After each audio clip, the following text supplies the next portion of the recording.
Well, good afternoon, you all. May the good Lord bless you. Hope you're having yourself a wonderful afternoon. In this video, you all, I'm going to show you all, I hope, I've never done this before, but there's a first time for everything. You know, when you use a flintlock rifle, you have to have flints to make that rifle work. If you think about it, the old timers always carried extra flints because the flint can get damaged, it can get broken and fail, and your gun won't be able to function no more. If you was in battle somewhere, you would have had probably a wallet, they called them wallets, that they would have the little flints in. Now my particular gun, you all, that I put together here, uses 5/8 inch flint, okay? Meaning this piece of flint is 5/8 wide and almost 5/8 the other direction. It's a very small flint. Sparks very good. This one I think I purchased at, well, I got it at an online store. I don't know if it was Track of the Wolf or some other store. But I went to see my buddy Jimmy Newton, Uncle Sasquatch, outdoors one couple years ago, and at the store he worked at, they had some of these flints in stock, so I bought some of them. But I want to be able to make my flints, okay? Because sooner or later this stuff's going to wear out. And when it does, these things are expensive if you can find them, okay? So let's get on with this process. I'm going to show you how to do it. We'll give a shout out to my buddy Michael Burner. Michael Burner, I traded some things with him for some flint, and he literally, you guys, he must have sent me 20 pounds of chert flint from up there off of his, I guess off of his farm somewhere where he probably picked it up. But anyway, I really appreciate that, Michael. Now, I know that it works really good for striking fires, and I'll show you that in a moment. But I want to be able to make my own flints from a flintlock, okay? This is my survival rifle. You've seen it before. You've seen videos about it. Very, very good gun that I put together myself. So I've already got a couple of extra flints up there, and I'm going to show you one of them, you guys, so that you can see that stuff close up, and then I'm going to show you how I'm going to make these flints. So in my Possibles bag there, you all, I have the tool kit for the gun, okay? And what I done was not only did I take these flints, well, I've got 3 of them in there, okay?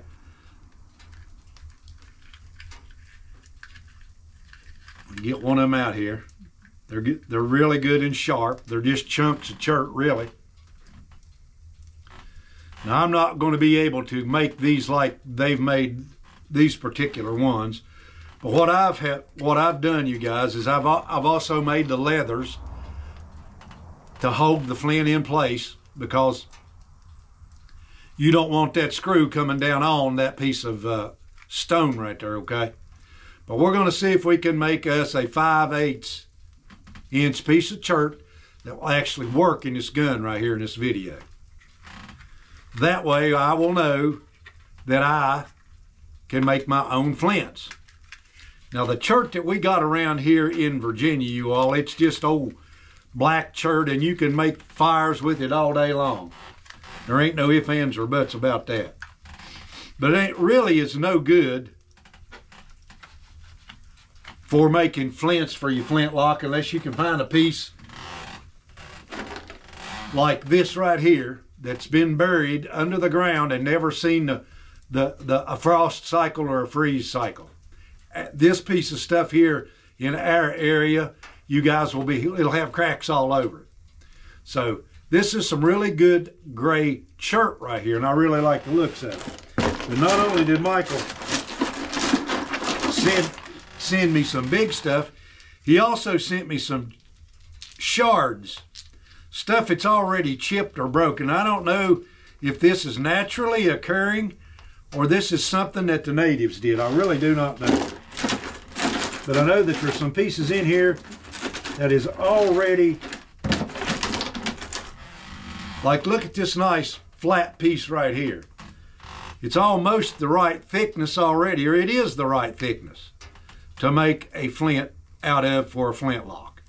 So let me get on with this process and show you how this works. Now in the forge this morning, you guys, I just made a new flint striker. I was doing another welding video, but I hammered out another flint striker, a different design, okay? Instead of round, they're flat.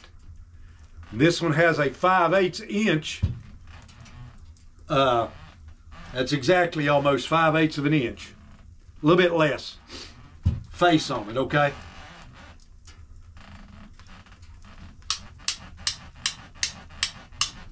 And right there is some of that flint that Michael sent me right there.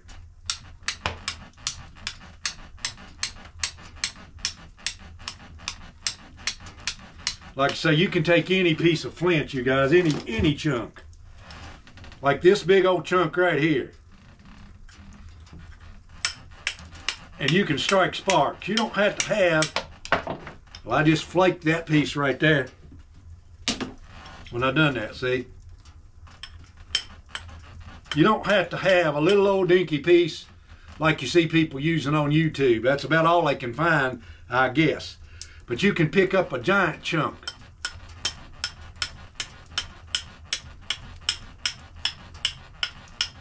You can make your sparks to start your fire with. By the way, if you want one of these guys, they're $30 a piece.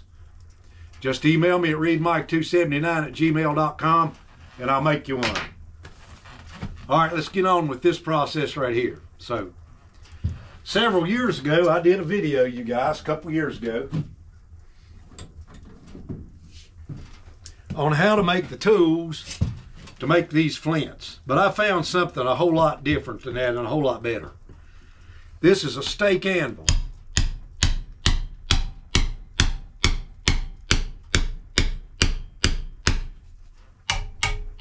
It's just a chunk of low carbon steel.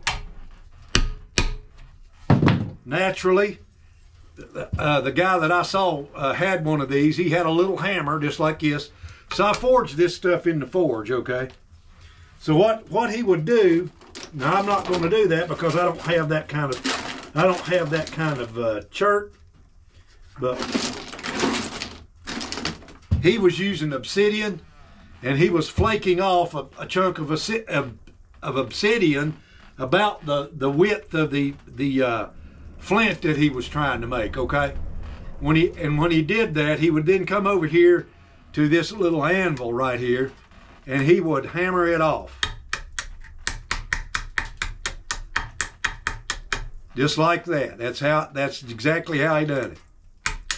I don't remember whose video that was, but it was very interesting and I learned something from it.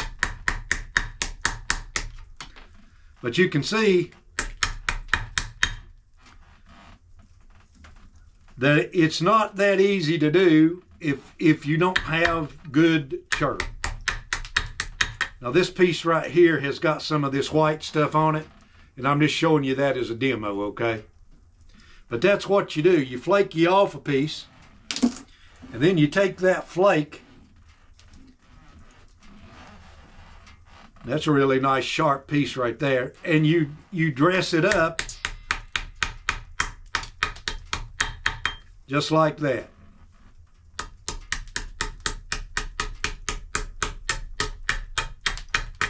And I can tell you right now, you guys, I don't make arrowheads. I never was good at it. I don't have any good stuff to even do it with. But you can see that you can cut that off really good and square that way, okay? That's the whole point of this exercise, all right? So, if I'm taking a look at the piece right here, the one that's made, and I really don't know if they made these by hand. It looks to me like, you guys, that these have been sawn out because they do take wet diamond saws and saw this stuff. You can see some of the English flints that you can buy. They're smooth all the way around, and you have to sharpen the edge of them before they'll work. Okay, so I'm pretty sure that they're sawn with a diamond saw. Okay, all right. With that, I've got a piece right here that's pretty square on the edge and almost the right width. So I'm going to attempt, it's the right length this direction. So what I'm going to do is I'm going to attempt to draw it down to the size that I need across here, okay? But here's how I'm going to do it. Little did you know that these little cutters right here are made for tile. How many of you people out there lay tile? I found this to be the easiest way to do this, you guys.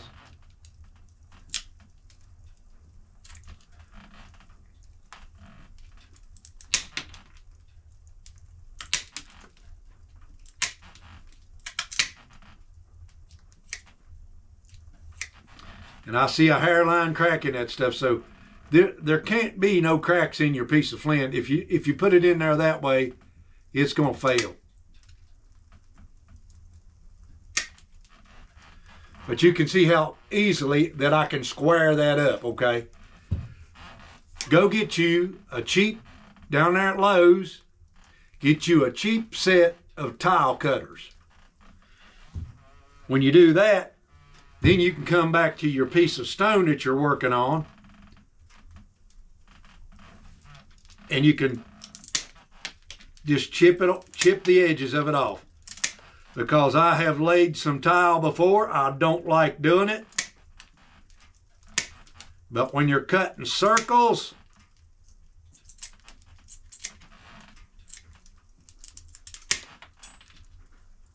or squaring something up with tile, this ain't nothing but glass. That's all this chert is, you guys. It's just glass. So I'm going to do you a close-up of that and let you see. So you all, this works, okay? But we're not going to use it.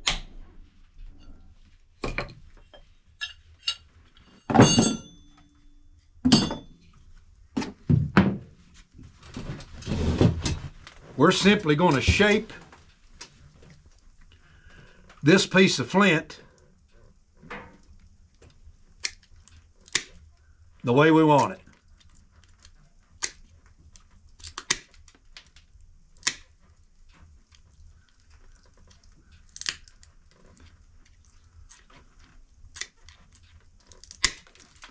You'll notice these don't come completely together, guys. They got a crack in them. There's a reason for that, because that's the break point, okay?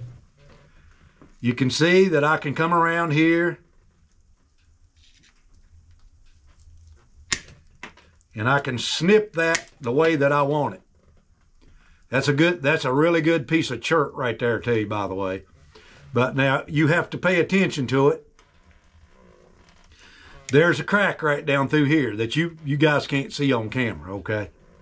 So what I'm going to try to do is break it at that crack.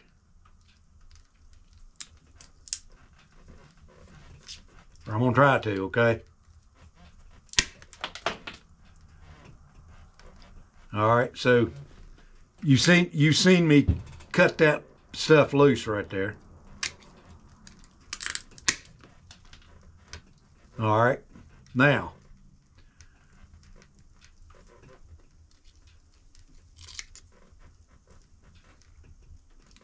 on the very edge of it, you're going to want that to be sharpened off.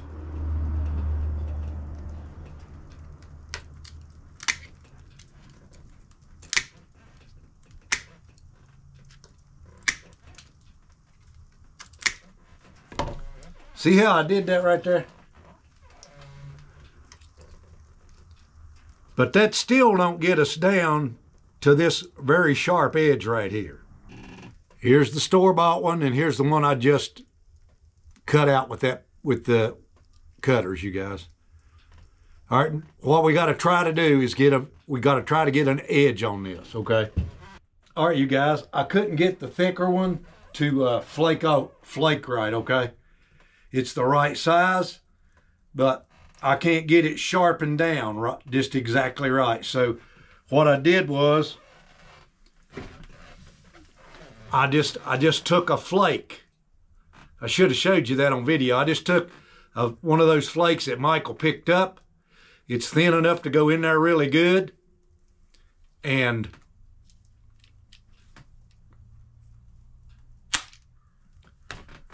I hope you can see the spark.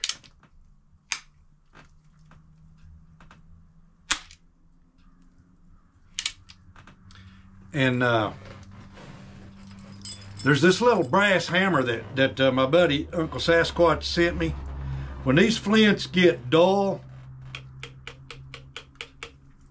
you peck right on the edge of them.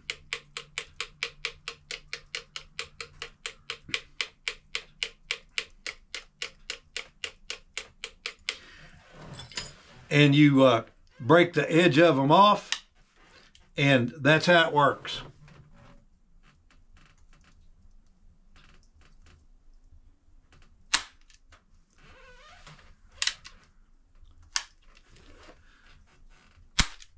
So that's sparking really good. I'll guarantee you that'll light the powder, you guys. Remember, these things have to be pretty much exact. If they go too deep, they'll hit the bottom of your pan, and that's going to foul up your shot, okay? They got to be the right length, lined up just exactly right with the frizzing, so that when it goes around there, it comes around there and strikes it at the right point. And you don't want it just to bowl it over.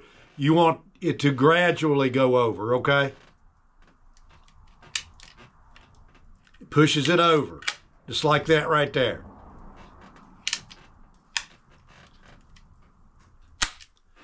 So, with that, you all, I hope you learned something from this video. What I done, was I just took a shard. Let me find another one here. Just a flat shard, just like this right here. And I cut it to the size with this right here. Instead of doing all that hammering, beating around, banging, I can square this thing up in just a second or two. See there? Now, this flint probably is not the best in the world, but if it works for you, that's the main thing. You can see that I can cut that stuff as easy as pie. And what it's really doing is just cracking it right along that line right there. Now right there is a pretty nice one. See that? So now, thanks to my buddy Michael Burner and a little bit of ingenuity, I can make my own gun flints. That's the whole point of this process right here.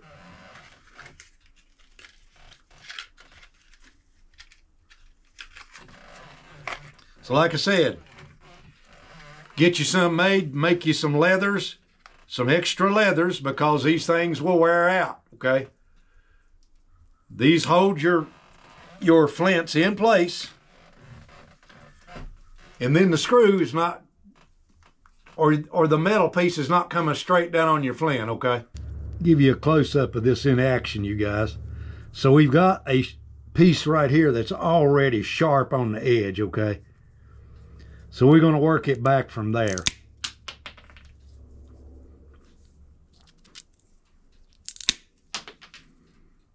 We're going to get it to the right size. Or that's what we're going to try today. Now there's something that I can use in my gun right there. Here's another piece. It's already sharp on the edge. We just need to size it up.